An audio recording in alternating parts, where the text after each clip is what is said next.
Hey, I was on the forums and some guy told me that the CDH power headset, everything loosens up, it's garbage, blah, blah, blah, blah, blah. They posted pictures, about 6 people.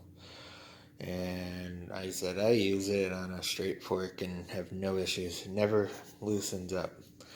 And I tried to explain to them that they're just not installing it correctly, and they can't understand that. So, I'm going to just show you guys a quick video. Do you see these right here? These are spacers, and those have a purpose other than cosmetic. Alright, so you see I got a package here. They come like this, all different heights. So, what you want to do is your end tube here.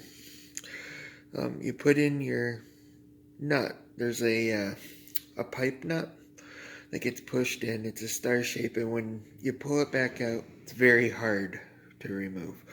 Now, there's a point to this cap other than just cosmetic as well, like they're all saying. So, you put your spacers in, you loosen up this. These 3 bolts you would loosen up. You'd loosen up your head, whatever you're going to use. You put your spacers in there. And then you put your end cap on and you tighten it down with everything loose. That way it pulls all the bearings and stuff together nice and tight. So as soon as you get that done, tighten these down. Tighten your head in the correct, make sure it's nice and straight and you're good to go.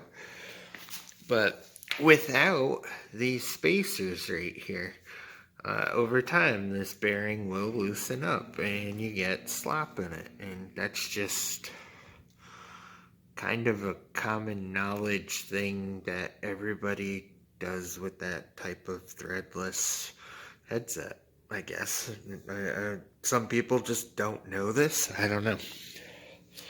So anyways, no, I don't have any trouble with this loosening up, but if you don't have these in and all that done correctly, it's always going to have play in it. So that's one of the main functions of this piece, is to pull the whole bearing assembly together. You tighten, and you're good to go.